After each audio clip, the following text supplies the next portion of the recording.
యేసుప్రభు చెప్తున్న మాట ఏంటంటే, నా యందు విశ్వసించినవాడు ఎన్నడూ దప్పికొనడు అని చెప్పాడు. అంటే చాలామంది ఆకలితో, ఎన్నో బాధలతో, ఎన్నో విధాలుగా ఉంటారు. కానీ యేసుప్రభు చెప్పిన మాట ఏంటంటే, ప్రయాసపడి భారం మోస్తున్న సమస్య జనులారా, నా వద్దకు రండి, మీకు నేను విశ్రాంతిను కలుగు చేయదును. దీన మనస్సు గలవాడును, నేను సాత్వికుడును, దీన మనస్సు గలవాడును అని చెప్తున్నాడు. అది మత్తయి 28లో ఆ వాక్యాలు. ఇదేంటంటే ప్రయాసంతో, ఎన్నో బాధలతో 11:28లో ఉంటుంది. ఎన్నో బాధలు పడుతూ ఉన్నారు. అయితే నా వద్దకు రాండి, మీరు నేను విశ్రాంతిని కలుగు చేయుచున్నాను అంటున్నాడు. అంటే చాలామంది దేవుడు ఎవరు అని నమ్మరు. ఎన్నో వేలు మనుషుల కన్నా ఎక్కువ దేవుడు ఉండడం వల్ల ఏ దేవుడో తెలియట్లేదు. అంటే ఇక్కడ ఏంటంటే, ప్రపంచంలో అపనమ్మకం ఎక్కువ నమ్మకం కన్నా. యేసుప్రభు దేవుడు అంటే ఎలాగా అనేవాళ్ళు ఉన్నారు. అసలు ఒక విషయం చెప్పండి, బాగా ఆలోచిస్తే 249 దేశాల్లో ఒక 60 దేశాలు ముస్లిమ్స్, 160 దేశాలు క్రైస్తవులే. మరి యేసుప్రభు వచ్చి 2600 సంవత్సరాలు, 2026 ఇప్పుడు క్రీస్తు శాఖం అనమాట. ఇప్పుడు క్రీస్తు పూర్వం ఆయన అప్పుడు వచ్చి ఇప్పటికి 2006 సంవత్సరాలు. మరి ఇప్పుడు ఎంతమంది దేవుడిని నమ్మారు చెప్పాలంటుంటే ఎవరికి? ఎంతోమంది. ఈ అంతమంది ఎవరు? క్రిస్టియన్స్. మరి క్రిస్టియన్స్ యేసుప్రభువుని ఎందుకంత పడ్డారు అంటే, ఆయన నమ్మిన వాళ్ళకి ఏదో ఒకటి మంచి పని జరుగుతుంది. ఒకడు వాళ్ళలో మునిగిపోతుంటే బ్రతికిన ఉన్నారు. జయసూద గారు ఉన్నారు, సినిమా యాక్టర్. ఆయన ఒక షూటింగ్కి దేనికి వెళ్తున్నప్పుడు వాళ్ళు అలాగా నీటిలో వెళ్తున్నప్పుడు మునిగిపోయారు. ఎవరు కాపాడతారని ఆవిడ దేవుడు అంటే ఏది రాలేదంట.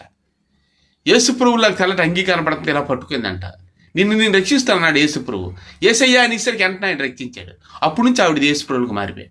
ఇలాగ చాలామంది ఇలాగే. అలాగే పర్వత సూర్యనారాయణ గారు ఉన్నారు. అక్కడ ఆయన ఒక పూజారి.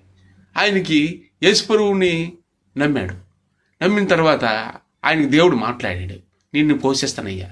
అదే సూర్య దేవాలయం అని సంఘం ఏళ్ళు ఉంటాయి, 3 సంఘం. అది సంఘం యాత్రకి వెళ్తుంటారు. సంఘం సూర్యనారాయణ దేవాలయంలో ఆయన ఒక పూజారి, పర్వత సూర్యనారాయణ గారని. క్యాసెట్లోనే వీడియోలు ఎన్నో ఉన్నాయి. ఆయన ఒక పూజారి. ఆయన యేసుప్రభువుని నమ్ముతామని వాళ్ళ కుటుంబం పంతులు అందరూ ఆయన కుట్టి ఒక ఇంట్లో కట్టేశారు. అప్పుడు దేవుడు వచ్చి మాట్లాడి, నువ్వు విడుదల అవుతున్నావు, నువ్వు పలానా అడవ ప్రాంతానికి వెళ్ళిపో, అక్కడ నీకు ఎలాగైనా సరే నీకు ఒక ఆవిడ భోజనం పెట్టి అన్ని నీకు కావాల్సిన సామాగ్రి ఇస్తుందని చెప్పాడు. అక్కడికి ఎలాగైనా ఆవిడ కొన్ని డబ్బుల రూపంగా కొన్ని విధానంగా ఆవిడ సాయం చేసిందట ఆ పూజారి గారికి. అక్కడి నుంచి పర్వత సూర్యనారాయణ గారి బుక్కులు, పుస్తకాలు ఆయన బయటకు వచ్చేసారు. కుటుంబాలు వదిలేసి కుటుంబాలు కొట్టారు. అప్పటికీ చెప్పాడంట, ఏమయ్యా నన్ను ఎందుకు కొడతాను, గుడిలో ఎసరైన దేవుడు యేసుప్రభువు కదా, వేదాలన్నీ చదివాను, వేదాలన్నింటిలో యేసే క్రీస్తు, పాపం లేనివాడు అని ఉంది కదా, ఇవన్నీ ఎందుకు ముక్కిస్తారు, ఇవన్నీ దేవుళ్ళు కాదని ఎదిరించాడంట. ఎరే అటు మీద మనం బతుకుతాను, అది అబద్ధమే, నిజమే, కానీ మనం బతుకుతాను, ఈ వదిలితే మనం బ్రతకలేవురా, తిండి లేదు మనకని అన్నాడట. తిండి లేకపోతే లేదు, నిజం చెప్పడం ఎందుకు దాస్తావు? యేసే క్రీస్తు అని, లోకము పాపం వేసిన గొర్రెపిల్లని, యేసే క్రీస్తే పాపమును క్షమించగలడని అన్ని గ్రంథాలు ఉన్నప్పుడు ఎందుకు మోస్తున్నావు నువ్వు అని ఆయన ఇంట్లో నుంచి వెళ్ళిపోయాడు. ఆయన పర్వత సూర్యనారాయణ గారు, ఆయన పూజారి.